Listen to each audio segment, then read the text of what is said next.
Welcome everybody. Thanks for joining us today for Resilink's webinar to discuss supply chain mapping insights. My name is Melissa Geringer. I oversee corporate communications for Resilink, and I'll be serving as moderator for today's presentation. We'll be doing a Q&A at the end of the webinar, so please use the question tab to send in your questions, and we'll do our best to get them covered today. Or if we don't get to your question, we'll follow up with you after. Also, please know that we'll be recording the webinar and making it available to you after the broadcast. And with that, I'd like to hand it over to Resilink's Managing Director, David Chevalier. David is focused on helping our largest customers grow to enterprise scale.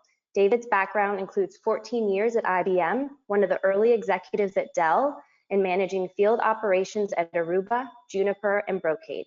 He's joining us today from Atlanta, Georgia. Welcome, David. I'll let you take it from here. Okay, Melissa, thanks very much. And thank all of you for joining us today. We have over 200 people from all over the world, so we truly appreciate your time. But quite frankly, if you're concerned about the matters related to supply chain risk management and resiliency, we expect this to be one of the most productive hours that you will spend all year. Joining me today is the founder and CEO of Resilink, Bindya Vakil. Bindya has a master's in supply chain management from MIT. She's on the advisory board of the MIT Center for Transportation and Logistics. And in September, one of my favorite titles now, Bindya was awarded Woman of the Year by Supply and Demand Chain Executive, the first time ever that this very prestigious award has been awarded to a female. So Bindya is too humble and kind to brag on herself. I love to do that. Suffice it to say, Bindya is a subject matter expert, and that's speaking in the least. As I said, we have 200 folks, so good morning, good afternoon, good evening. We have representation from all over the world. Wow, what a year. We just named our 28th major storm. It's spinning wildly right now over Guatemala and on its way to Miami, expected to dump 30 inches of rain before it gets there. This is the 28th named storm of the year. However, 11 were major hurricanes. 10 of them made land in the United States of America. 4 of them catastrophic, hundreds of lives lost, billions of dollars lost, while at the same time, 5.5 million acres in the west of the United States burned to the ground. All of this while a global pandemic, and this week represents quite the election debacle going on right now in the United States. So before we get started, I think it's time for everybody on this call to take a deep breath, pat yourself on the back. If you believe that our healthcare workers have been the first line of defense in saving lives in the pandemic, I would refer to all of you as the second line. You're literally keeping the global economy running from place to place with all of our supply chains. So thank you and congratulations. I thought you would be interested in who's on the call today. 238 people to be exact. We have all levels from staff to management to CEOs. And the industry breakdown is equally as interesting. 30% of you represent the technology sector. 28% of you represent hard goods manufacturing, 25% in health sciences and pharmaceuticals, and last great category, and the highest percentage we've ever had, 17% of you represent education, just proving what a white hot sector supply chain risk management is. So let's get started. Here's our agenda for the day, very straightforward. We're going to start with a baseline, what's going on right now around the world that we see. And then we're going to go into what are the subject matter experts and the analysts in the industry saying as far as what's coming next. And I want to set the level of what we're going to talk about today with this next slide. More interesting than the quote itself is the person who said it. If we could get to that next slide, you see a quote here from Peter Drucker. Peter Drucker, at 95 years young, made this quote in his 53rd book, and sadly passed away in 2005. But he's basically saying, look, if you're coming into this new millennium with old ideas, you're simply not going to make it.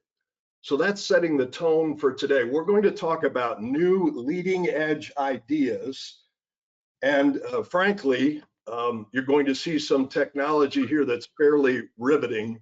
If you have technology installed in this category to give you visibility and data harmonization, congratulations, that's 10-year-old architecture, and those are table stakes now. Of course, we do that, and we're going to show you some new ideas as well. Bindya, you've been in supply chain risk management essentially your entire adult life, not only in school at MIT, but as a professional. Have you ever seen a more turbulent or disastrous year in all of your years of doing this? Absolutely not. In fact, as I said, earlier in the year, what we were experiencing with multiple types of disruptions, all the way from demand fluctuations to supply constraints to transportation disruptions, lines down, allocation, shortages, raw material premium. I mean, and obviously to top it all off, we saw a lot of force majeure and supplier bankruptcies. So I would say that I can take my 2-decade supply chain risk management experience and the slew of different disruptions I experienced in the last 20 years. They all happened within the last 6 months and at global scale, in fact. So I think quick answer to your question is we are in uncharted territory. Indeed, indeed. And the next slide gets even closer to home on some of the data points that you just mentioned. This is a recent study by Supply Chain Quarterly. No surprise on the first bullet, of course, virtually all of us experienced a major disruption.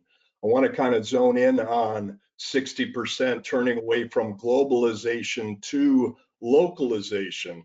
And maybe the most daunting data point, almost half of the procurement executives believe that we haven't even seen the worst of the effect of COVID-19, but rather that's coming. And some very telling quotes below as well. The one that leapt out at me, and you can see this video on YouTube of Greg Case, the CEO of Aon.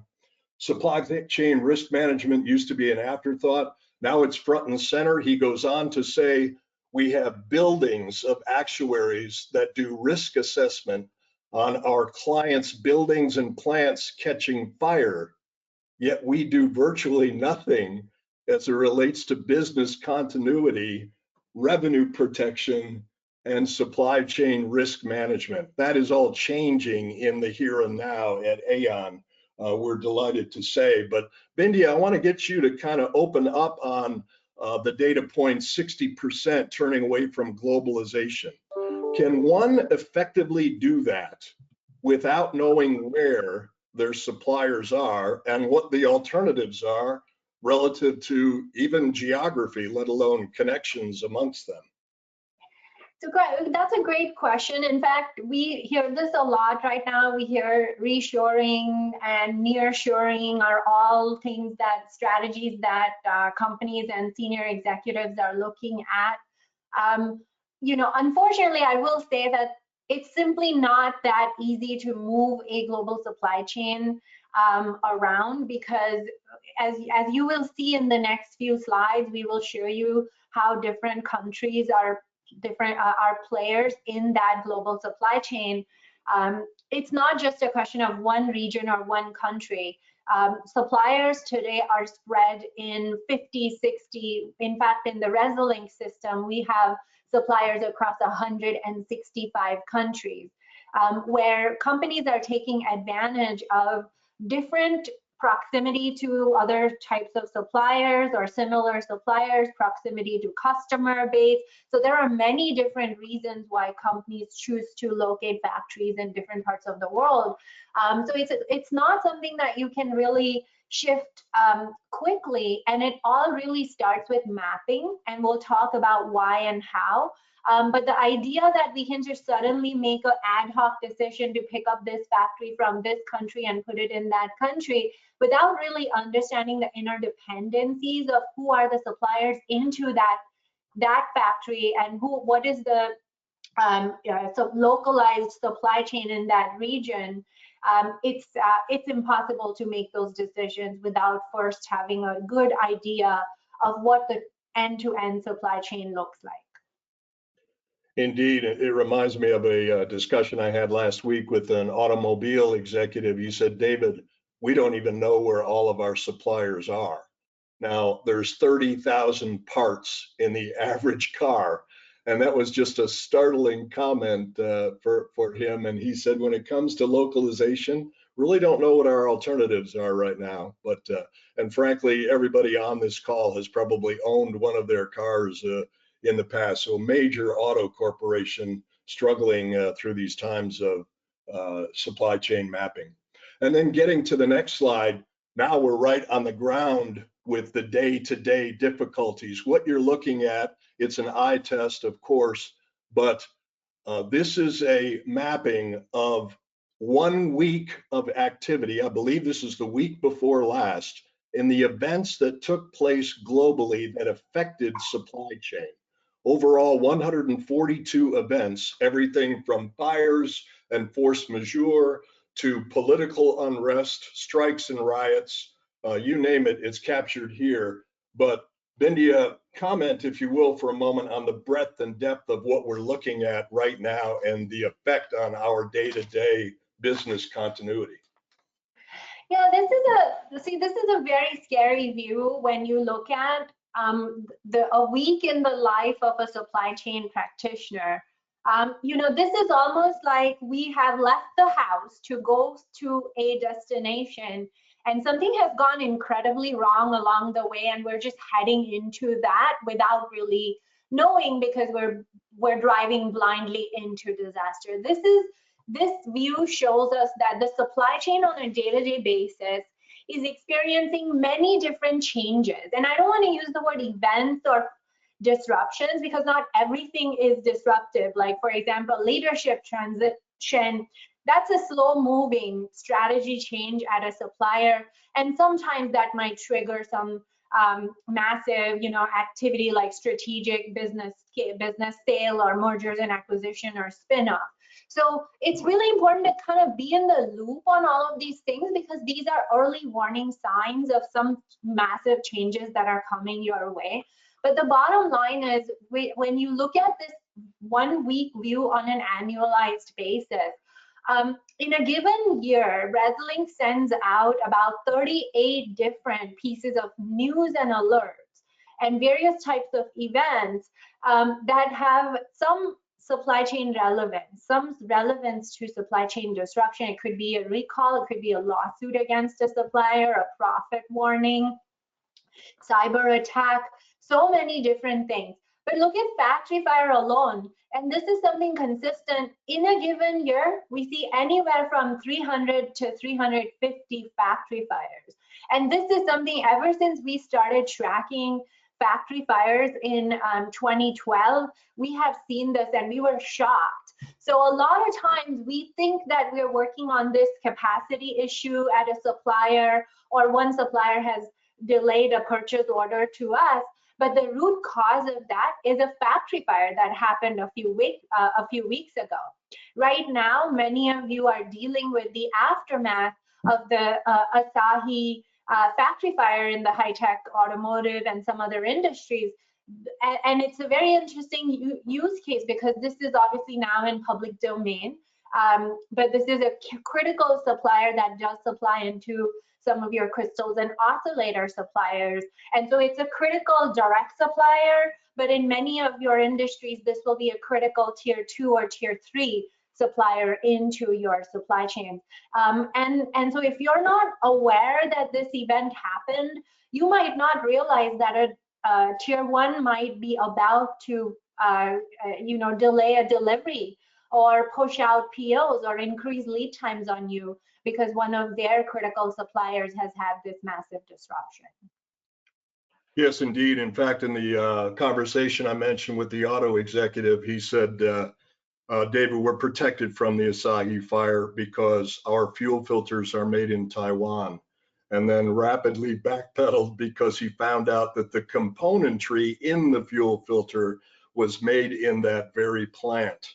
And while he has demand going through the roof, he cannot put fuel filters in his car simply because a supplier was affected. So you're spot on in those observations. So now going to the next slide, you would think with all of these events that everybody on this webinar would be well informed that these things are going on around the world.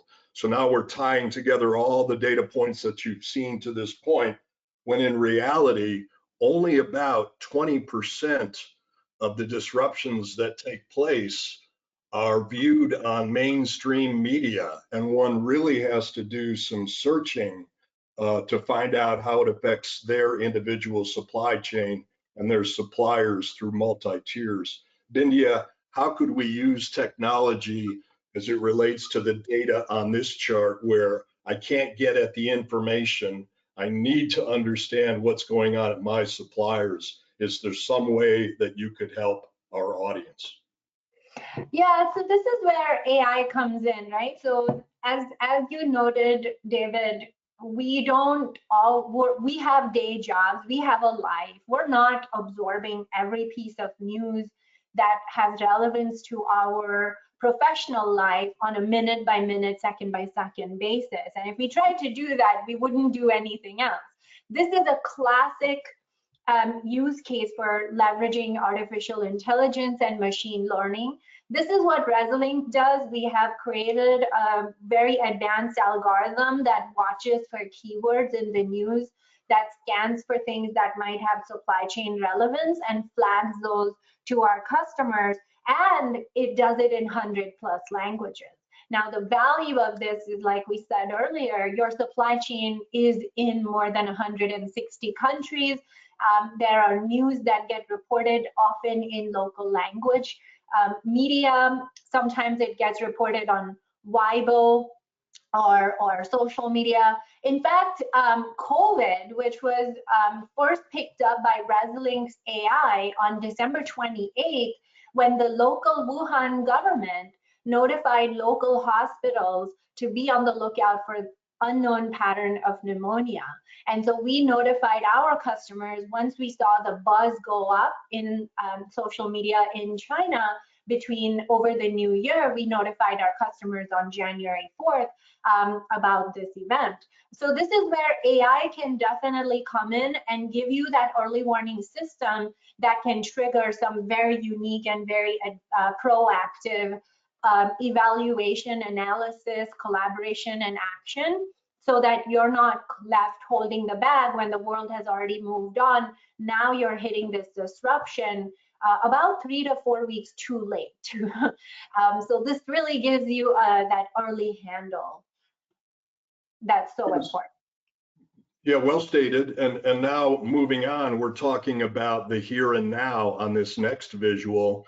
As we move out of wave 1 and into wave 2 already in many parts of the world, and many countries are dealing with partial and yet again full shutdowns with this wave 2. If I don't know where my suppliers and suppliers are, is there any way, Bindia, that I could manage an effective global supply chain? So a couple of things, right? One is knowing what is happening, right? Which is the monitoring capability. Just so you know, if between the first week of February to about March or April timeframe, there were more than 1 trillion pieces of media or articles with the word coronavirus or COVID-19 once COVID-19 was named. So the idea that humans can extract what is relevant out of this massive stream of just unstructured data is impossible, right? So again, it's super critical to have something that synthesizes information and tells you when to engage and when you don't need to engage and stay focused on your day job.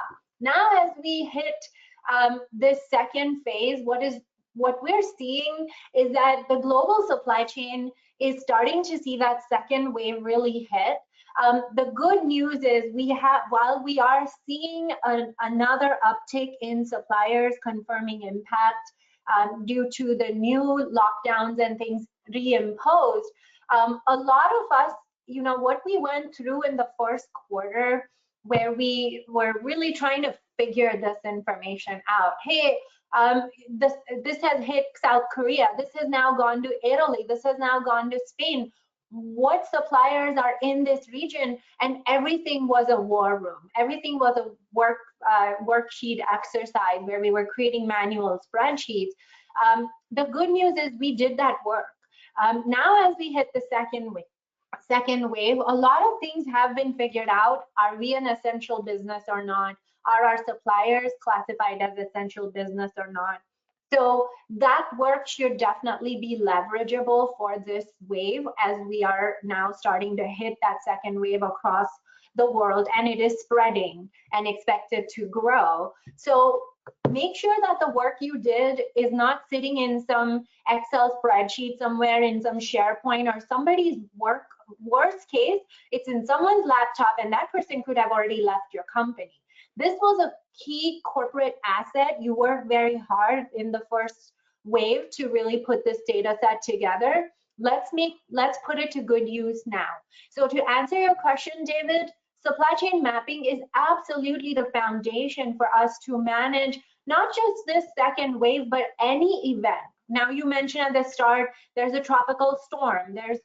We talked about factory fires. We talked about so many things that are ongoing on a literal day-by-day basis. All this data that you put together for COVID on the building your supply chain map, whether you used a third party, whether you use your own people, make sure this corporate asset is utilized in this second wave and for the future.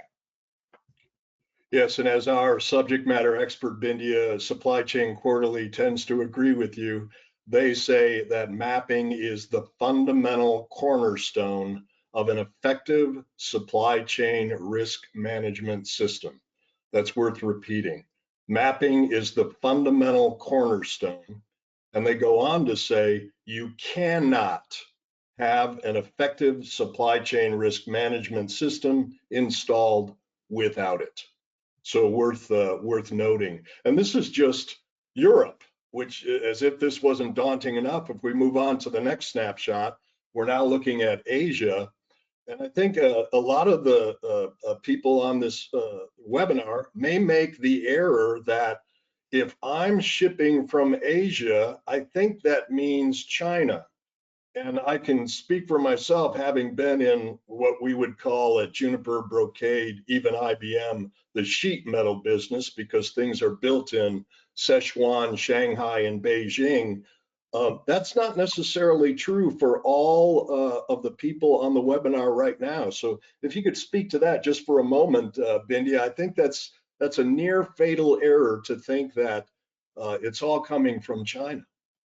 Yeah, so in fact, this was something that was interesting we saw in the first wave too, is when China instituted the lockdown in Wuhan and then grew it to Hubei and other provinces, a lot of companies that operated in Japan or South Korea or Thailand or Malaysia that supplied to sites in China were disrupted, not because they themselves were experiencing disruptions, but because they could not ship their product into China, their customer.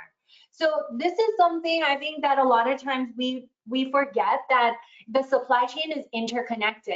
I come from the high-tech industry. So if you look at a typical semiconductor supply chain, the substrate can often come from Japan, go to Taiwan put through the wafer fabrication process, go to South Korea for final assembly and test, to make it into the component that gets mounted on the board, that board might go to China, it might go to Thailand, it might go to Malaysia, it might go to Singapore, or it could come all over the world. And that supply chain might not touch China, but it touches the rest of Asia. So this is why the conversation around nearshoring or localization or all of that cannot be had again in isolation without really understanding that global dependency map. As you can see, within the Resolink system, we cover many strategic and core industries that experienced a lot of disruption, such as high-tech, semiconductor, automotive, aerospace, defense, food, pharma, life science, healthcare, etc. And the supply chain is extremely global, even in Asia. Half of the, in fact, half of all the sites we map are all based in various countries in Asia. 34% in China, which is obviously one of the biggest ones, but you can see a significant portion comes from some of these other countries that are extremely critical. India, for example, very critical for pharma, life science, and contract manufacturing, as well as APIs and certain other materials in the healthcare pharma sector.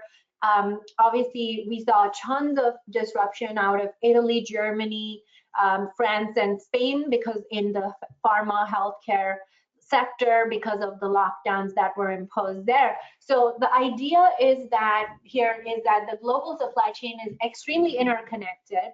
Product moves back and forth across borders many times as parts make their way through the supply chain and on their way to the end customer. Yes, indeed. Another example of that is a discussion I had with one of our technology customers who said, "I'm okay, David. There's plenty of silicon available out there and I'm getting chips all day long." Well, what's on silicon? Gold. What couldn't his supplier get? Gold. Was there a shortage to this individual company? Yes. And thank goodness he could see that ahead of time and make some critical strategic decisions.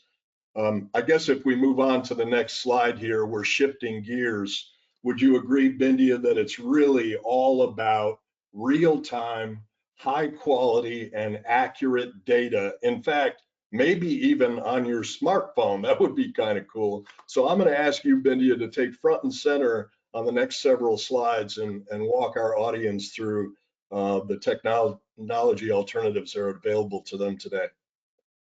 Yeah, so thank you. And supply chain mapping, you know, as more and more people start to enter the space, we start to confuse the issue a little bit. So one of the things we wanted to do today is really kind of untangle some of the mysteries and myths, I would say, or misconceptions around supply chain mapping. Many of us have heard, oh, it's too expensive. It would take an army of people. My suppliers will never do this. It's going to be so expensive. It'll take us years and years to do.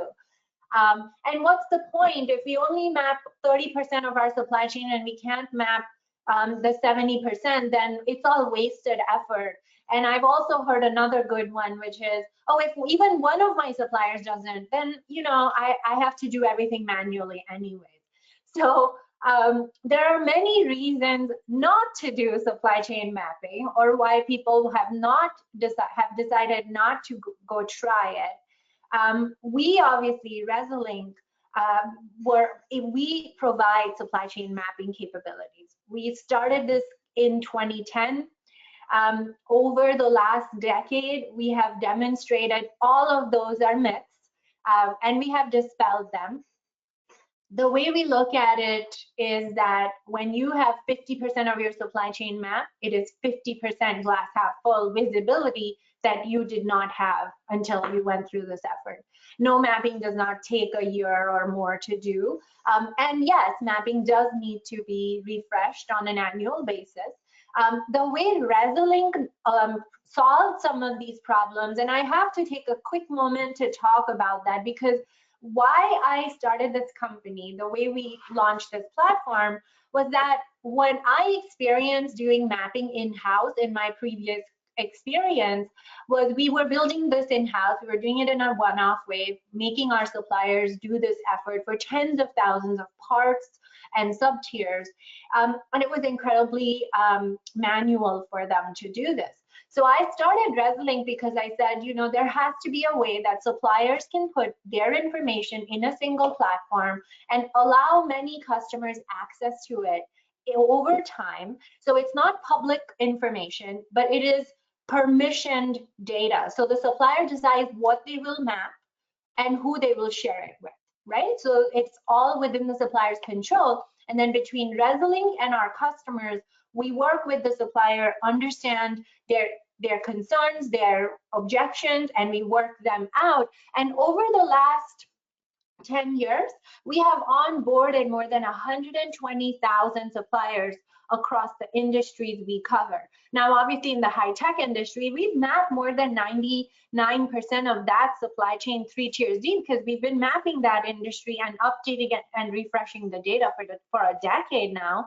And that includes semiconductor. It includes, you know, so many different types of materials that actually are used in many other industries. So once you map for a given product, you will see your mapping data is able to scale across many other products that you weren't even considering as critical when you first did your selection. So the idea is that not all mapping is equal. So let's first ground ourselves into how do we get high quality, refreshed, and clean data.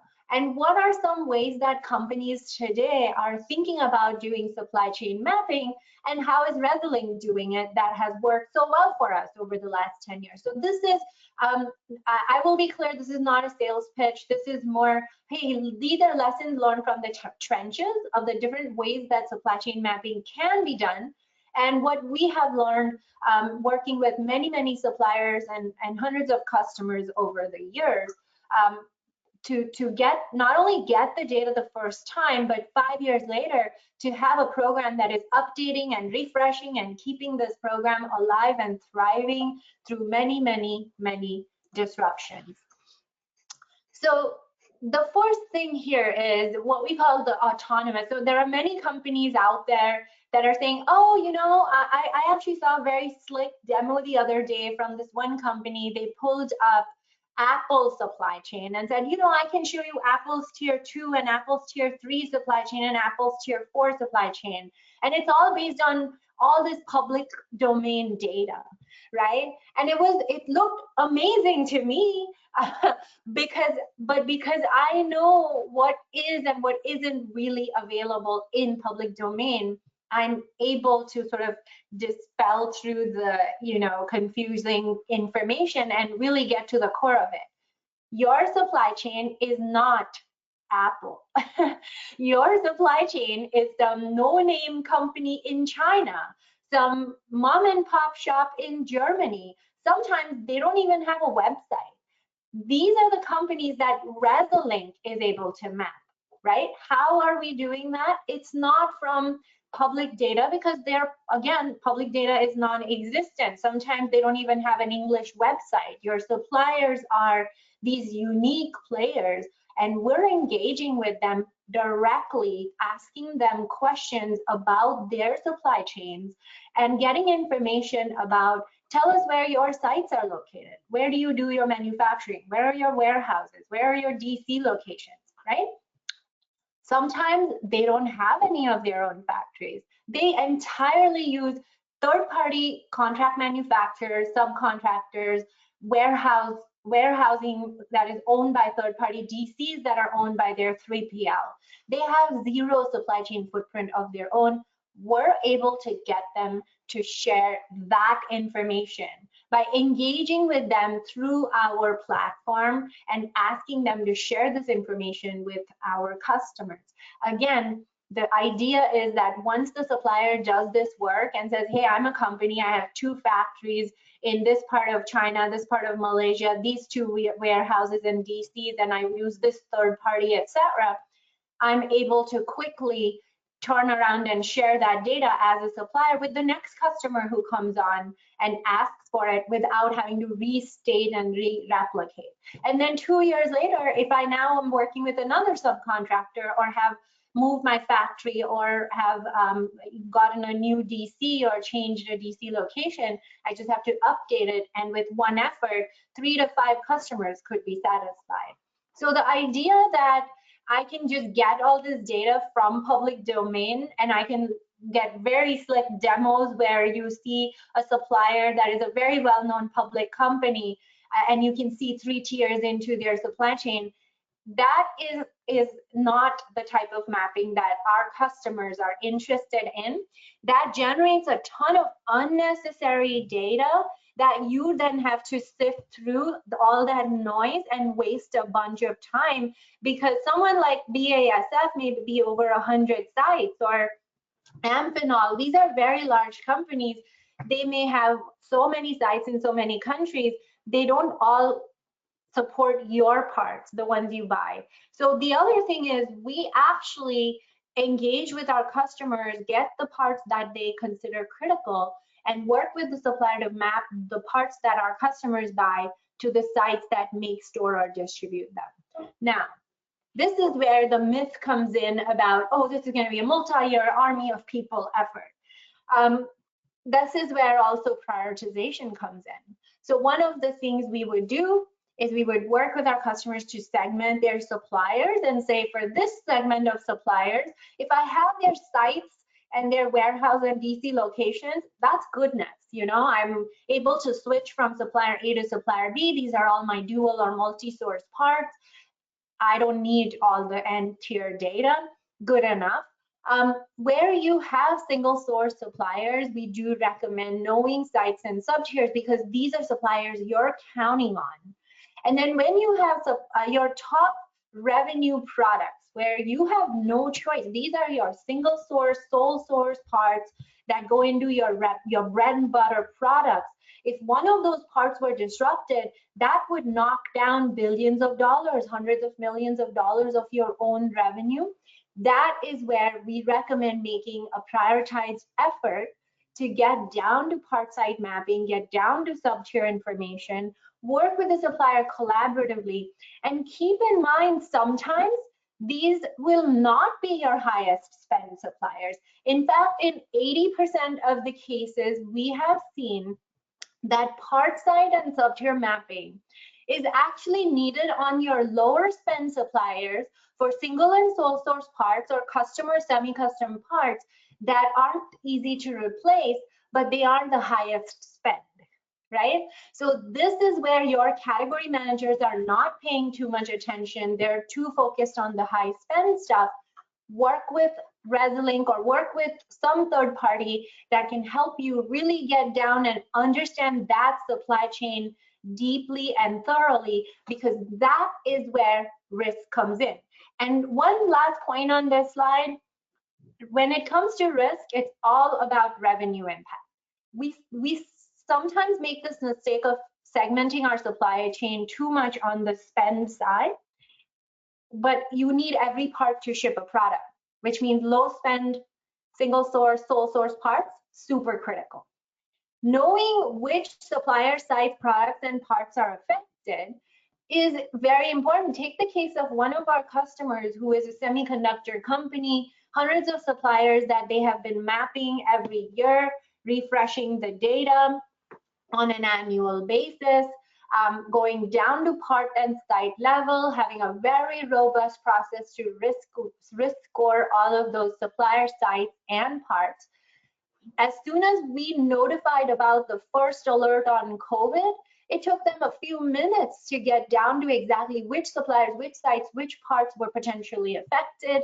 Through the system, they were able to hear which suppliers were on top of this, which suppliers they needed to focus on. And not only for Wuhan, but as this disruption moved from Wuhan to South Korea to Japan initially, and then circled its way around the globe, they always were one step ahead, because in every part of the world, they knew exactly what supply chain was in that region, going down to part level. As a result of that, during a time when many companies ended up putting their customers on allocation, they had customers who got parts and products late, went off the shelf. This company experienced 100% on-time delivery, no customer allocation. And in fact, one of the things they said was, we felt like we had our act together. Out of every division, every group in the company, the procurement organization was on top of it. So we're really talking about data providing an advantage. The idea here is that the mapping is an asset. It's an information asset, but it is an asset. The thing is, if you have teams of people that are doing mapping in manual fashion, doing this in Excel spreadsheets or things like that, then that's valuable. You're still building your asset, but you're not using that asset on a day-to-day basis. And I will show you how in the next slide. We work across many industries. The myths and misconceptions I talked about, we hear that from companies no matter what industry. We have successfully proven that we can get you your suppliers' cooperation through the ResilienC program. Here's some quick view of how mapping, when you put all the mapping intelligence in a centralized system, which has no manual Excel type of effort, at a quick glance on a 24/7 basis, pull up your supply chain and know exactly how many supplier sites are concentrated in different parts of the world. So any part of the world, you know where your red zones are, meaning these are the regions where most of your supply chain is concentrated. You can zoom in to different parts of the world as the case may be. And again, focus in on any part, whether it's China or Japan or South Korea or Thailand or what have you, and get deeper and deeper, going down to street level and really know what supply chain dependencies are. But this is one of the things where ResilienC actually holds the patent, where we not only can take a location and go down to street level and say, here's a supplier site, but we can tell you which parts come from that site. What are the activities that are performed? This is a manufacturing site that does warehousing. This site is a wafer fab. This site is an assembly test site. How many parts? The risk score. Now, every site has certain risk profiles. Some might have a natural disaster risk, others might be in a geopolitical hotspot. Going down to site level, knowing the risk, and more importantly, revenue impact.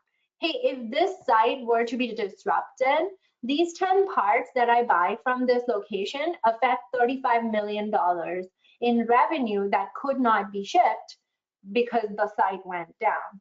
So knowing that from the location mapped by the supplier to the part numbers that come from there, to the risk score associated with the location, to the revenue potentially in jeopardy, allows our customers to really sort down descending and quickly say, okay, these are the sites that are the top revenue impact that I need to make sure we are on top of those sites.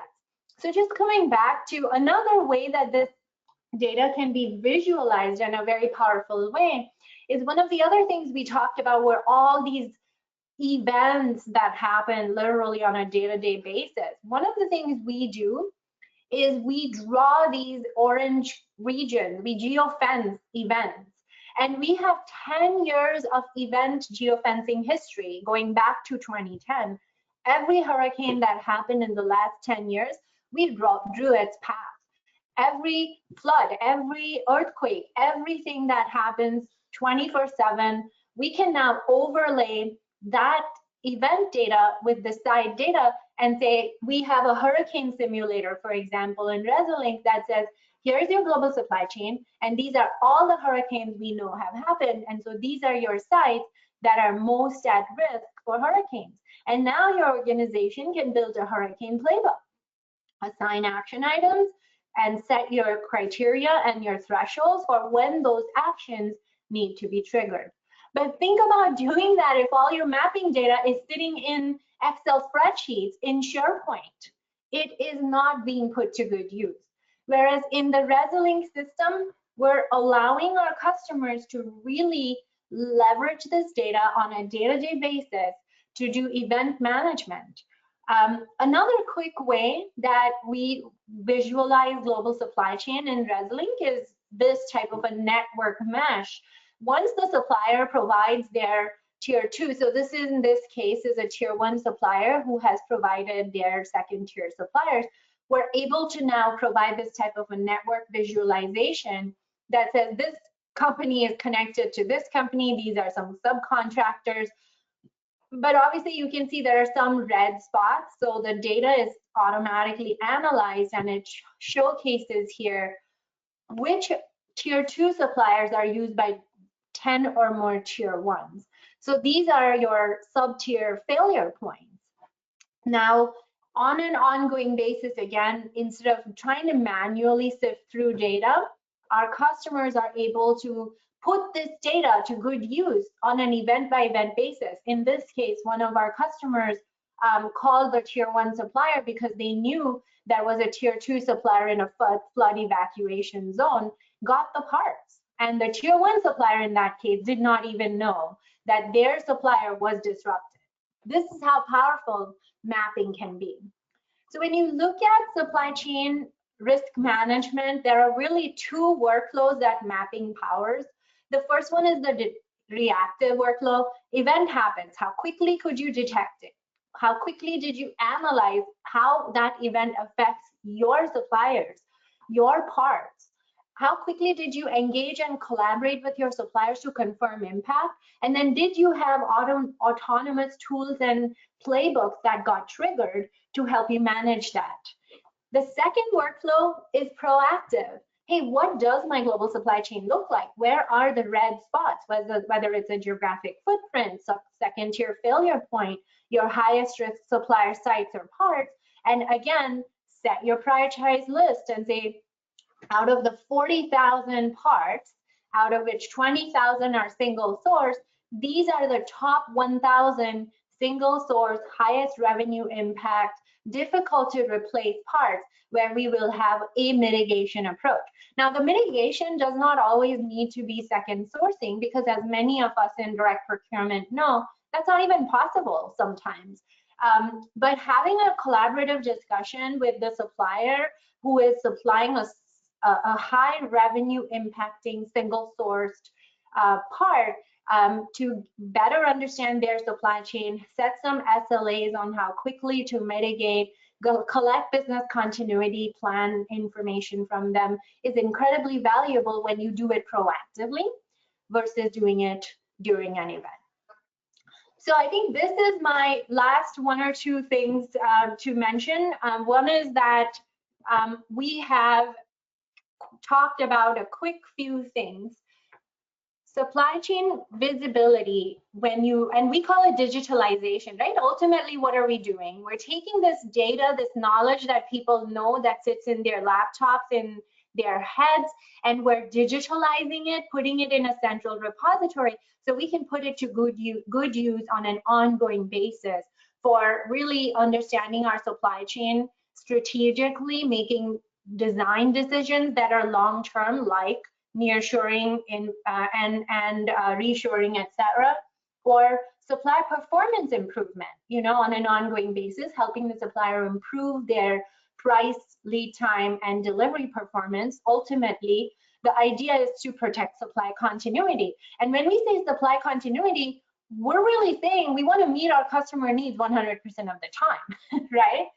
And we want to do it while being lean, because I can't hold 1 year worth of inventory on my books. That's not allowed. So resiliency and supply chain mapping is really that end value proposition, which is I want to be a great supplier, the best one to my customer, but I want to meet all of their needs without having too much inventory and to be operationally efficient without hiring an army of people, and to thrive because I know my supply chain is constantly disrupted. And ultimately, supply chain is a source of competitive advantage that has been sort of sidelined over the past, as David mentioned. So I think, David, just a quick, couple of things here to, if you can talk about, just, I mean, we're going to do so much, through so much product evolution, innovation. Any kind of quick thoughts there? Yeah, so I would wrap up with think about this, ladies and gentlemen. The old way of doing things was simply visibility and data harmonization. And again, if you have that installed, congratulations, you're using 10-year-old architecture. At Resilink, we think about the new way you're looking at: predictive, prescriptive, and cognitive. We see what's coming. Based on your best practices, we suggest what to do. And because it's all AI, ML, heuristics, and neural network driven, we are learning every step along the way. So I'm going to turn it over to Melissa in just a moment for Q&A, but I'll end exactly where we began. A very hearty thank you. And more importantly, if you saw one good idea, I would ask you to try these tools. You will like what they produce for your company. And to help you on that journey, we have a year-end promotional pricing program. At the end of this session, you will see emails and phone numbers as to how to get a hold of us.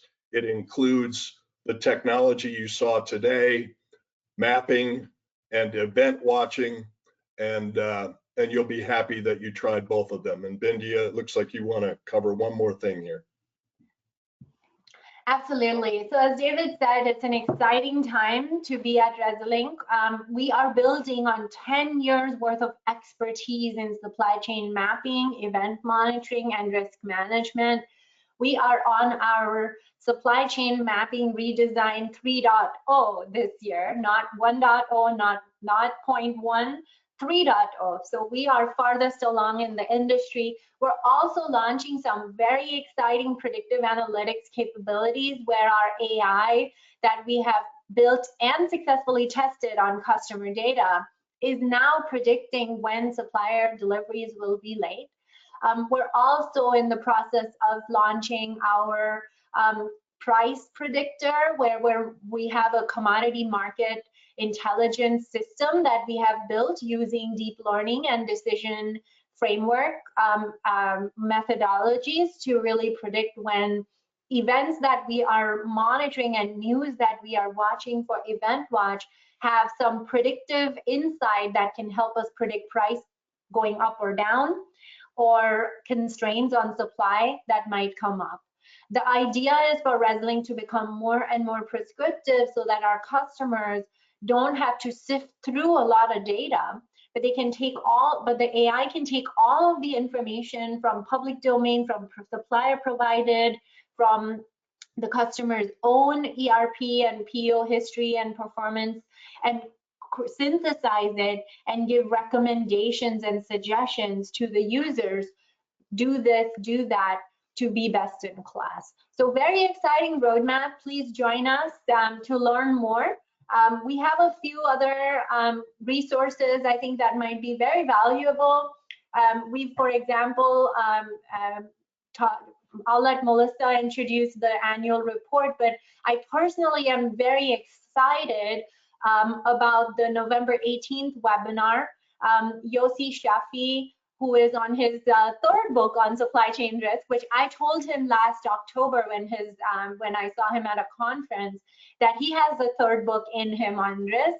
He said, no, and I said, yeah, you do. And of course, COVID happened. I had a chance to read this new publication. We're very proud to be mentioned in it. And so super excited to have him speak on November 18th. Melissa?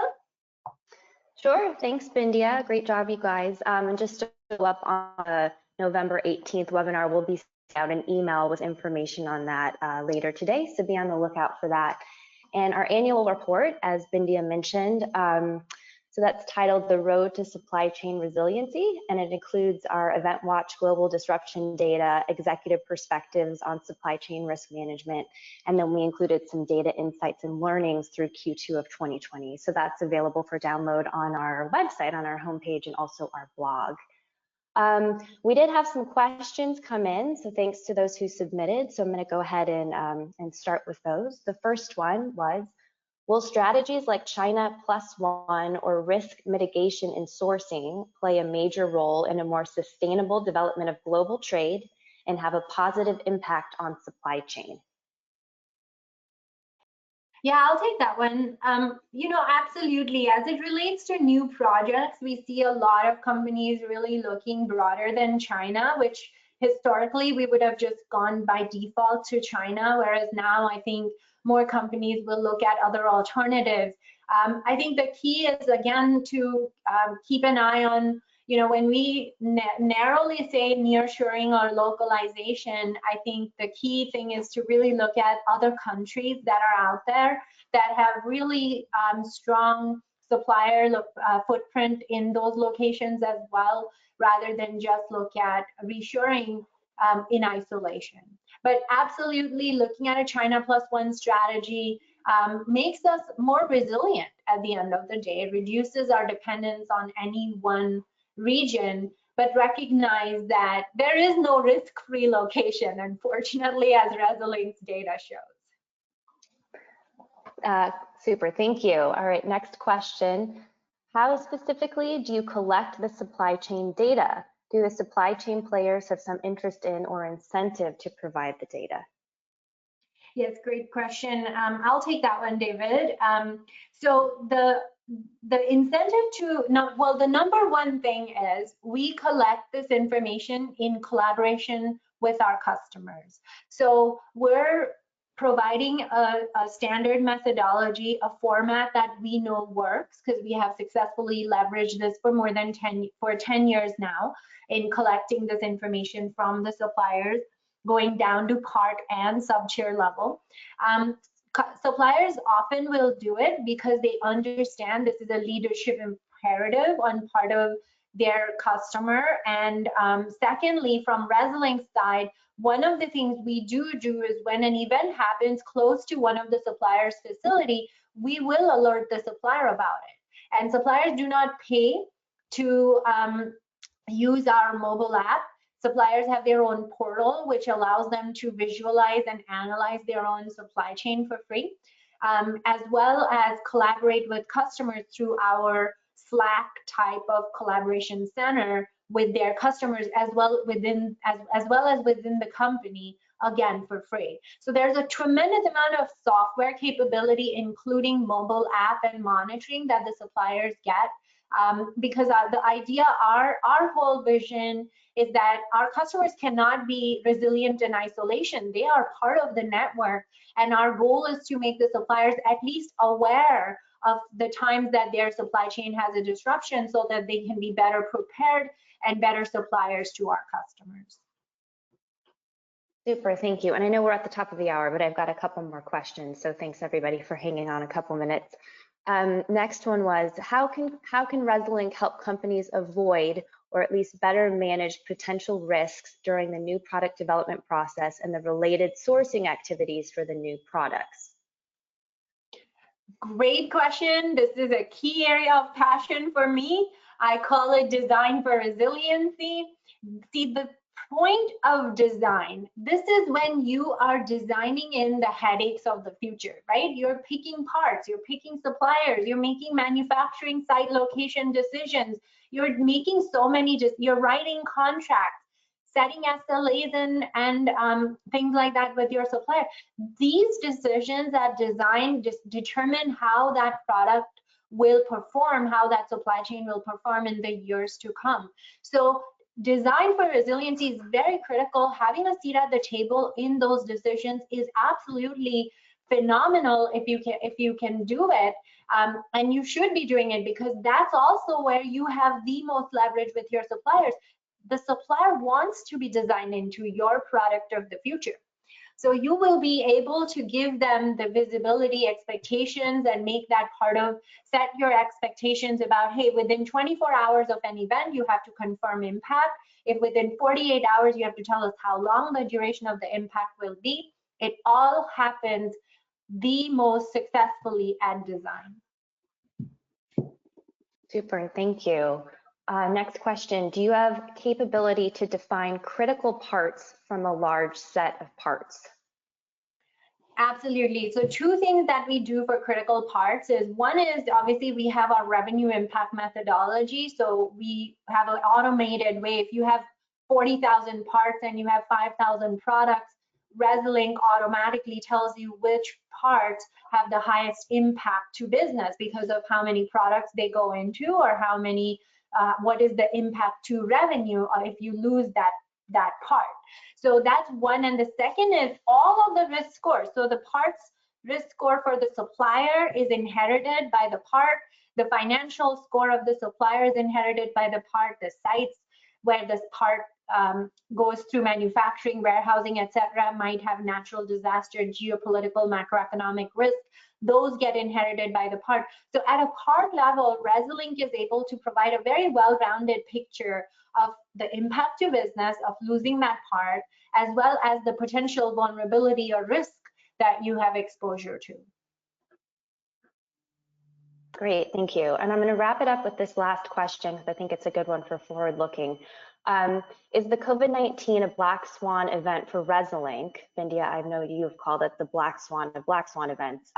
And the follow-up to that was, is it possible to forecast the next pandemic and what might be the next upcoming global disruption? That's a wonderful question. So first of all, I have a somewhat depressing metaphor to talk about as it relates to this particular situation.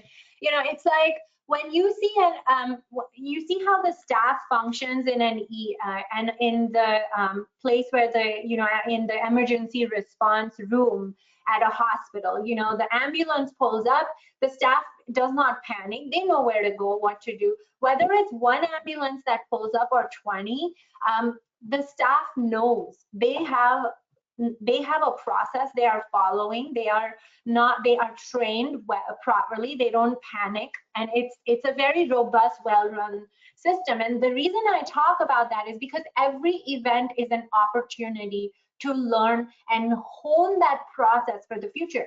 Yossi, when he's presented his last book, he closed his speech with a very compelling statement. He said, what is the worst disruption you can think of? And when he spoke about this in 2018, my mind went back to it was, I think it might have been the tsunami or the Thailand floods. And this is what he said. He said, the worst one has not yet happened because the past is bound. The future is unbound. And look at what 2020 brought us. We saw COVID, the disruption of supply chain disruptions. So again, when we look at this 2-3 years later, we'll say my worst supply chain disruption was COVID. But in reality, the worst supply chain disruption hasn't even happened. But that means it's even more critical today than ever before that we have a capability that is proven and tested hurricane by hurricane, factory fire by factory fire, earthquake by earthquake, that prepares us for the 20 ambulances showing up someday in the future. That's what I'll close with. Thank you so much, Bindia. And David, thanks to you as well. That was great. Thanks to you both. And thank you as well for our audience for attending today and sticking around. We're going to be sending out a recording and a copy of the webinar soon, so please be on the lookout for that. And in the meantime, please take care, stay well, and we'll catch you on the next webinar. Thank you, everyone.